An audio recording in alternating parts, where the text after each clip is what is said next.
Hendaklah kamu kuat di dalam Tuhan. Karena perjuangan kita bukanlah melawan darah dan daging, tapi melawan penguasa gelap dan roh-roh jahat di udara. Kenakanlah seluruh perlengkapan senjata Allah dan berjaga-jagalah dalam doa.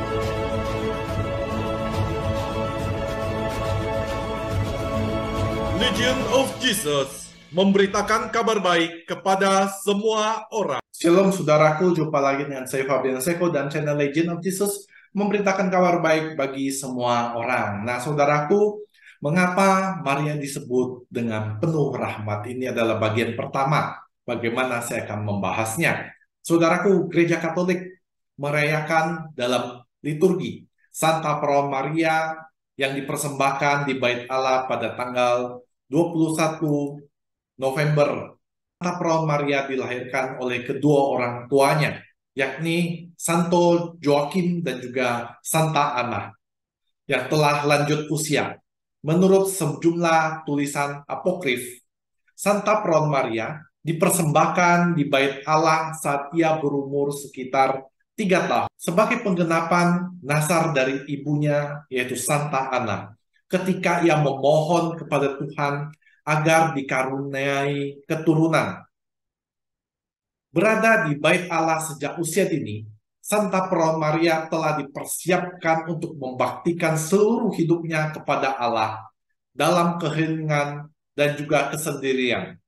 Dan dengan pikiran dan hati yang sepenuhnya tertuju kepada Allah, Santa Perawan Maria mengikuti ritme doa dan berbagai ucapan keagamaan di Bait Allah. Meski ia belum mengetahui rencana Allah yang begitu besar yang melibatkan dirinya di kemudian hari.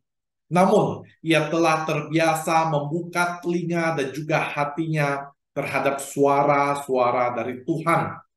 Dengan kehidupannya yang kenisah dan keterpisahannya dari dunia, Santa Perawan Maria telah menyatukan dirinya dengan Allah dengan cara yang begitu istimewa, sangat berbeda dengan manusia pada umumnya.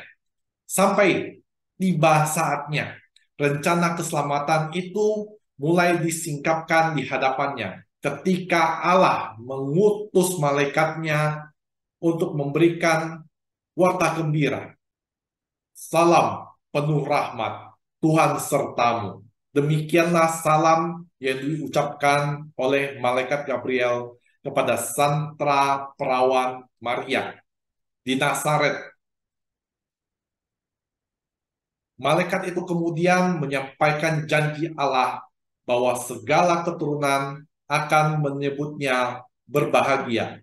Seperti yang ditulis di dalam Lukas 1 ayat 48, sebab ia telah memperhatikan kerendahan hambanya. Sesungguhnya mulai dari sekarang segala keturunan akan menyebut aku berbahagia. Betapa hal ini digenapi, sebab sejak awal gereja telah memanggilnya Bunda, Bunda Tuhan Yesus Kristus, Bunda Allah atau Theotokos. Nah, Maria menjadi teladan ketaatan bagi umat beriman. Persetujuan Bunda Maria kepada perkataan malaikat Tuhan mengawali penyelamatan kita semua. Maria bekerja sama dengan rencana Allah untuk mengutus putranya yang direncanakan Allah akan dilahirkan oleh seorang perempuan sebagai keturunan Daud. Dengan demikian, Allah menyelamatkan umat manusia yang hidup di bawah kuasa dosa, ketidaktaatan, dan kematian. Maria adalah yang pertama di antara para kudus dengan teladan kesalehannya. Ia membesarkan Tuhan sendiri dengan akan terjadi pada pedang yang akan menembus jiwanya. Seperti yang tertulis di dalam Lukas 2 ayat 35. Dan suatu pedang akan menembus jiwamu sendiri, supaya menjadi nyata pikiran hati banyak orang. Maria menyimpan semua itu di dalam hatinya. Ia hidup dalam kesederhanaan seorang wanita desa Yahudi. Tentangnya seorang penulis berkata, tangannya tergores karena banyak bekerja, kakinya berdebu, bukan dengan bedak wangi, tetapi dengan pasir dan juga kerikil di Nazaret. Karena banyak berjalan di sumur, perkebunan zaitun, dan juga sinagoga. Lalu ia pun mengikuti Yesus putranya ketika ia melakukan pelayanannya kepada orang banyak. Maria menyertai sejak perayaan perkawinan di Kana sampai ke Bukit Kalvari, berdiri di kaki salib Yesus. Ketika pedang yang dinubuatkan oleh Simeon benar-benar menembus hatinya.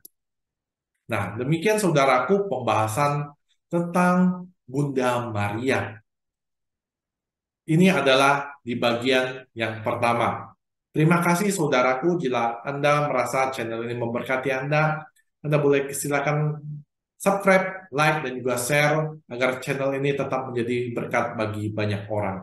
Terima kasih saudaraku, Tuhan memberkati Anda dan juga saya. Bye-bye.